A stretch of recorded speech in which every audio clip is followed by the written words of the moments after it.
You've probably heard of the Rothschilds, the banking dynasty that shaped Europe's wars, kings, and capital. But in the East, there was another family, a dynasty just as influential, just as wealthy, and far more forgotten, the Sassoons. Exiles turned merchants, merchants turned financiers, financiers turned empire makers. They built fortunes from goods the world demanded and governments condemned. They shaped global trade before the word globalization existed. And yet today, almost nobody remembers them. Welcome to Financial Timeline, where money, power, and history collide, and nothing is ever as simple as it looks. Our story begins not in London or Shanghai, but in Baghdad, inside the fading Ottoman Empire. David Sassoon was born in 1792, the son of the treasurer to the Ottoman governor, a position of prestige and a target for political suspicion. When power shifted, privilege became danger. Persecution followed, and in 1829, David Sassoon fled Baghdad with nothing but his family, his faith, and his understanding of trade. He arrived in Bombay, a humid colonial outpost that connected British factories to Asian markets. He had no title, no land, no formal education, but he had something far more valuable.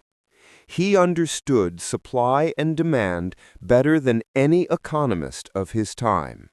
Sassoon began with simple goods, cotton, yarn, textiles. But he did something revolutionary. He built a network that ignored borders. Indian, Arab, Jewish merchants, multiple languages, multiple cultures. In a world divided by caste and empire, David Sassoon built trust, not paperwork. But then came the product that would make him rich and infamous: opium. The British East India Company had long controlled the trade, exporting Indian opium into a China that had already banned it. Demand didn't disappear, it went underground. Sassoon didn't smuggle it himself. He financed it, insured it, shipped it, structured it. He became the banker behind the merchants and the merchant behind the empire. By the 1840s, his ships sailed under the Union Jack. His warehouses fed the China trade, and his profits built mills, ports, synagogues, schools, and hospitals. To some, he was exploiting misery. To others, he was simply operating inside the empire's rules. But one thing was certain: David Sassoon became one of the richest men in Asia. The genius of the Sassoon model wasn't the opium itself, it was how the profits were used. They turned money into permanence. Every dollar became a factory. Every shipment became a building. Every crisis became an opportunity. When the American Civil War cut off cotton supplies, British mills turned to India, and the Sassoons controlled Indian cotton. When Chinese silver flooded markets, the Sassoons managed the exchange. Where others saw instability, they saw leverage. And when rivals appeared, Sassoon sent his sons across the world, to Hong Kong, to Shanghai, to London. Each son became a node in a growing financial web. By David Sassoon's death in 1864, the family was everywhere. David's eldest son, Elias, expanded aggressively into China.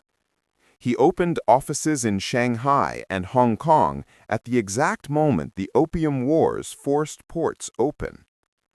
Shanghai in the late 1800s was a strange place, half Chinese, half colonial, built on silver, opium, and speculation. The Sassoons financed its rise. Real estate, shipping, warehouses, credit. They bought land on the Bund, the street that would become the Wall Street of Asia.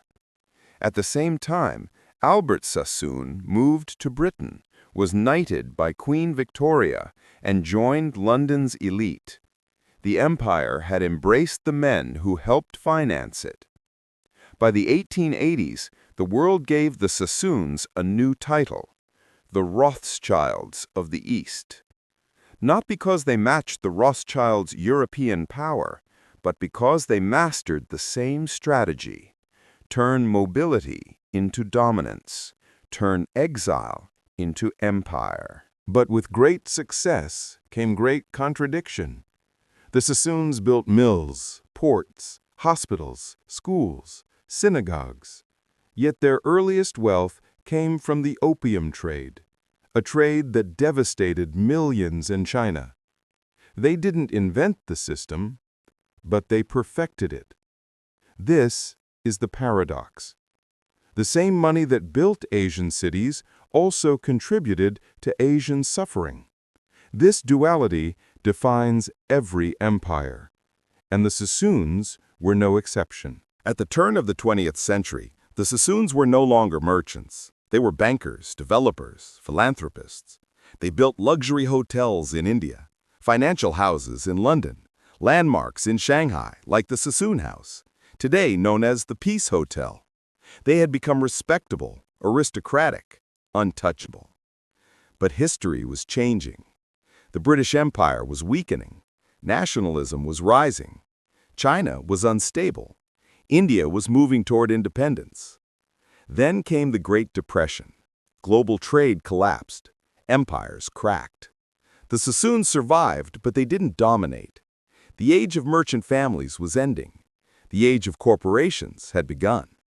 And as Asia's political map changed, the Sassoons' wealth scattered. By the late 1900s, the dynasty faded quietly, absorbed into modern finance, their influence forgotten. The world forgot the Sassoons. But the world still works the way they built it. They proved that money moves faster than politics. Networks are stronger than nations. Trade shapes empires. And capital can survive exile, war, and borders. Modern giants like Amazon, Alibaba, BlackRock, and Tencent use the same playbook. No borders, no loyalty to nations, only to opportunity, just like the Sassoons. The Sassoons rose because they understood risk. They fell because they mistook stability for safety. Their empire teaches us no dynasty is permanent, only the systems they leave behind. And the system they helped build, globalized, borderless, powered by capital, is the one we all live in today. If this changed the way you see financial history, hit subscribe. History has the answers, and I'll show you where to look.